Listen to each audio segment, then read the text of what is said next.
Hello everyone, and welcome to War in Middle-earth, the War of the Ring, a multi-part series on the final and most important conflict of the Third Age, where new heroes would rise and old villains would fall. In this episode, we look at the second battle of the Fords of Isen, a continuation of the first battle which saw Prince Theodred slain. With Isengard's invasion nearing, it is up to Grimbold and Elfhelm to be Rohan's final line of defense. In the previous episode, we looked at the first battle of the Fords of Isen, a tactical stalemate, yet a strategic victory for Isengard. The commander of Isengard's forces had been given simple orders, kill Theodred, and once that was achieved, they stunningly retreated, leaving the battered and shocked Rohirrim in possession of the fords, which was thick with the dead of both sides. The Rohirrim were sure that they would lose the fords, and Isengard's temporary withdrawal has given them room to breathe, and hope that reinforcements might yet come from the east. Before I continue any further, I want to get back to the Fellowship. I will remind you again that the date is now the 26th of February, and another important event occurs on this day, the breaking of the Fellowship at Amon Hen. I'll briefly go over the Fellowship's activity since leaving Rivendell because it obviously plays an important role in future events. On the 13th of January, after being attacked by wargs, the Fellowship reaches the west gate of Moria. On the 15th, they are attacked in the Chamber of Marzabul, which results in the deaths of 13 orcs, including an orc chieftain. When attempting to flee Moria, the Fellowship are attacked by Durin's Bane, resulting in the loss of Gandalf, who begins his long battle with the Balrog. That night, the Fellowship reaches the borders of Lothlorien, and the elves protect them from an orc band who are seeking revenge for the loss of their chieftain. 2 days later, they reach Caras Galadon, the capital of Lothlorien, and they begin their well-deserved month-long holiday. Things aren't as great for Gandalf, who finally defeats the Balrog atop Zirak-Zigil on the 25th. Yes, you heard right, Gandalf's battle with the Balrog lasted 10 days. Now you understand why he literally just dies straight afterwards. On the 16th of February, the Fellowship departs Lothlorien, which is a secret to absolutely no one. Moria orcs await to the south, Mordor's orcs await from across the River Anduin, Saruman's orcs are about to set out from Isengard, and of course, Gollum is waiting as well. The next day, Gwaihir bears new and improved Gandalf the White, who was resurrected 2 days earlier to Lothlorien. And after travelling down the Anduin for 10 days, the Fellowship is attacked at Amon Hen. Frodo and Sam leave, Boromir is slain, Merry and Pippin are captured, and Aragorn, Legolas and Gimli set off in pursuit of them. Now, Merry and Pippin are captured by Saruman's Uruk-hai, 80 strong, led by Ugluk. They are joined by a band of Sauron's orcs, led by Grishnak, and a band of Moria orcs, who both number around 100 each. They all have different goals. Ugluk's orders are to take the hobbits to Isengard. Grishnak's orders are to take the hobbits to Mordor, and the Moria orcs are just there for a good time. Despite conflict between the three groups, they are all forced to unite once it becomes clear that they are being pursued by a company of Rohirrim, led by none other than Éomer, who sets out on the 27th. This is important because Éomer is defying direct orders. He is not supposed to siphon away any soldiers that must be used to defend Edoras. The orders come from Theoden himself, but surprise surprise, they are in actuality Grima's orders. Nonetheless, Éomer catches up to the orcs on the afternoon of the 28th, slaying many of the stragglers, mostly belonging to the Moria orcs. That evening, Ugluk's band are surrounded on a hill close to the eaves of Fangorn, but Ugluk is still confident in victory. There's another warband of Uruks nearby led by Malher, who will come to their aid. Unfortunately for him, Malher's band is destroyed before they can link up, and at dawn, Éomer attacks Ugluk's survivors, killing the 200 or so that remain, and slaying Ugluk in personal combat. Merry and Pippin escape into Fangorn Forest. On the 30th of February, and yes, that's a thing in Middle-earth, Éomer meets Aragorn, informs him of what has occurred, and then returns to Edoras. There, he is imprisoned after threatening to kill Grima, who charges him with disobeying direct orders and selfishly putting Rohan in danger by hunting the orcs, instead of defending Edoras, given the situation at the fords. The following day, the 1st of March, Aragorn meets Gandalf the White, and they resolve to go to Edoras. Before we get ahead of ourselves, we should return to the situation at the fords. On the 26th, the day after the battle, word is sent to Erkenbrand in Helm's Deep. He is Lord of the Deeping Combe, and with the death of Theodred, he is now the highest ranking captain in the Westmark, so he assumes overall command of the defence of the fords, and Western Rohan. He sends riders to Edoras, bearing the bad news of Theodred's death, and requesting that Eomer be sent forth with as many riders as can be spared. These riders arrive at noon on the 27th, but Eomer has already left for the East Fold at this point, so he can't be sent. Either way, Grima promptly shuts down any notion of reinforcements, arguing that Edoras must be defended, even though, Edoras wouldn't need to be defended if the fords were held. Thus, Erkenbrand is left on his own. He gives command in the field to Grimbold, who is still at the fords, although he doesn't assume command over Elfhelm, because Elfhelm is commanding forces from the King's Land. With Grimbold in charge of the fords, Erkenbrand gets to work rallying together all of the remaining fighters in the Westfold. Due to conflicting reports from the fords as to how many losses the Rohirrim actually sustained, he does not want to rush to its defense with too few reinforcements. But he also wants to make sure the Westfold is adequately defended too, especially the fortress of Helm's Deep. As a result, he spends 3 days at Helm's Deep and he ends up scraping together at least 1,000 defenders for the fortress, who he gives command of to Gamling the Old, who in fact is old. And then he goes missing. I'm not making that up. Erkenbrand's whereabouts become something of a mystery around the 30th of February. We know that he wasn't physically at the fords, but we also know that he wasn't at Helm's Deep. We don't know where he went exactly, nor what he was actually doing, nor how many men he actually had with him, but I'll talk about that in the next episode as he no longer plays a role in the current battle. At the fords, Grimbold and Elfhelm are debating what course of action to take. Elfhelm determines that the fords should be abandoned entirely, owing to the fact that they hold no strategic purpose as Saruman could come down both sides of the river. He suggests taking up new positions several miles north of the ford, where the ground steeply descends into a valley. The infantry would be positioned at the top of the slope, whereas the cavalry would withdraw to hidden positions further to the east. Once the bulk of the Isengarders had engaged the infantry, Elfhelm's cavalry would attack their flank and drive them into the river.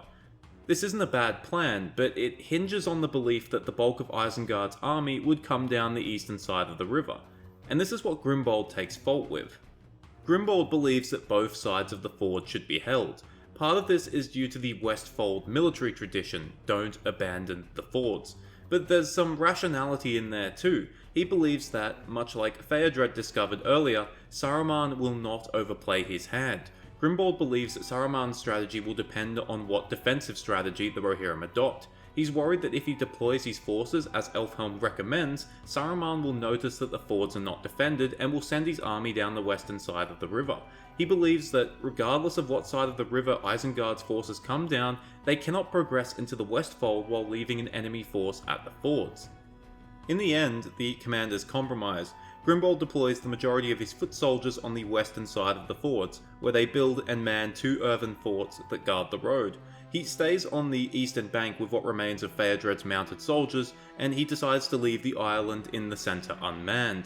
Elfhelm adopts most of his original plan and withdraws his cavalry north and to the east, so that he can spot any attack coming from the eastern side of the river and potentially defeat it before it reaches the fords.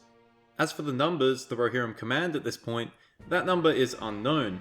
Elfhelm very likely took minimal casualties in the first battle, so he probably still has most of his 480 or so riders.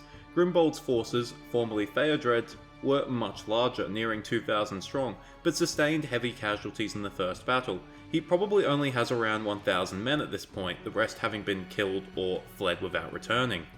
On the 2nd of March, just before noon, the second battle of the Fords of Isen commences. A force of battle-hardened orcs, outnumbering the defenders, but only a portion of Isengard's power, assaults the earthen forts on the west bank. Saruman expects these defences to be swept away, but they stubbornly resist far longer than he expects. However, cracks begin to form, and a group of Uruks manages to punch a hole between the 2 forts and begins to cross the river. Grimbold notices this, and trusting the defense of the eastern fort to Elfhelm, he takes all of his men and drives the Uruks back. This plugs the hole for a little while, but Isengard's commander, seeing that his opponents are wavering, commits his reserves, breaking the defences around sunset. Grimbold then withdraws his remaining soldiers across the river, and although he has taken heavy casualties, he has inflicted many more upon the enemy. He has inflicted enough casualties so that the Isengarders do not pursue to assault the eastern bank, and opt to wait for reinforcements. To the north, Elfhelm has been waiting for an attack that so far hasn't come. At dusk, he withdraws his company southwards and they take positions to the north and east of Grimbold's main camp. which has been set somewhere behind the eastern bank. Upon Grimbold's retreat, the two commanders send messages to Erkenbrand and to Edoras, warning that the loss of the fords is imminent unless help were to arrive that night. Help doesn't arrive, but much of Isengard's army does, sometime just before midnight. They come down the western side of the river, and they're carrying so many torches that it seems like the River Isen is aflame when they cross. Grimbold realizes that he cannot hold the eastern bank, so he withdraws to his camp without giving battle. There, he orders his men to form a large, circular shield wall, which is soon surrounded. At first, the Isengarders hurl torches into the camp, hoping to set it ablaze, but that is unsuccessful. The orcs, being smaller and weaker than men, stand no chance against the shield wall, so the ferocious Dunlending hillmen attack it instead. But despite their ferocity, the Dunlendings are poorly armed and lack the combat skill of the Rohirrim, so they too are repulsed. At this point, Grimbold is still hoping for help from Elfhelm. Realizing that it isn't coming and the alternative is a futile death, he moves to his next plan. Any man that can should break out towards the south. He soon has the opportune moment for such a plan. The clouds part, revealing the moon, and a wind from the east sweeps through, extinguishing many of the remaining Isengarders' torches, which in turn had lessened their constant assaults. Grimbold quickly orders that the last of his cavalry should reform, amounting to a little more than 60 riders, and opening the eastern side of the shield wall, he orders them to break out. These riders are led by Dunhir, Erkenbrand's nephew and Lord of Harrowdale, and under him they split and charge the Isengarders to the north and south of the shield wall. This panics the Isengarders, who believe a Rohirrim relief force has arrived, and with Grimbold holding the rear guard, the shield wall drops formation and breaks out towards the south. Thanks to the efforts of Grimbold and Dunhir, by the time the Isengard commander realizes that the shield wall is down and that his enemies are in flight, most of them have already escaped. Having achieved his order of securing the fords and seeing little point of pursuing scattered refugees, the commander lets them escape. He regathers his forces and begins to march along the road. Thus, Grimbold and most of his men manage to escape southwards and avoid total annihilation. You might be wondering why Elfhelm never arrived. Well, he had his own problems. Turns out his suspicions were correct. Saruman does send the majority of his army down the eastern side of the river. This army moves slowly and without light, and the vanguard is made up of orcish wolf riders. Thanks to the distraction of the western force and Elfhelm's premature withdrawal because of it, the vanguard of this army pretty much manages to sneak past the Rohirrim. By the time Elfhelm realizes this, there are already wolf riders between him and Grimbold, and these wolf riders are now attempting to encircle his own forces. Elfhelm correctly guesses that the wolf riders are merely a vanguard of a much larger force, and that if he gives battle, he risks being caught by Isengard's army. Elfhelm now faces a difficult decision: withdraw or attempt to help Grimbold. Believing that Grimbold is likely doomed, he makes the difficult decision to retreat eastwards, away from the fords.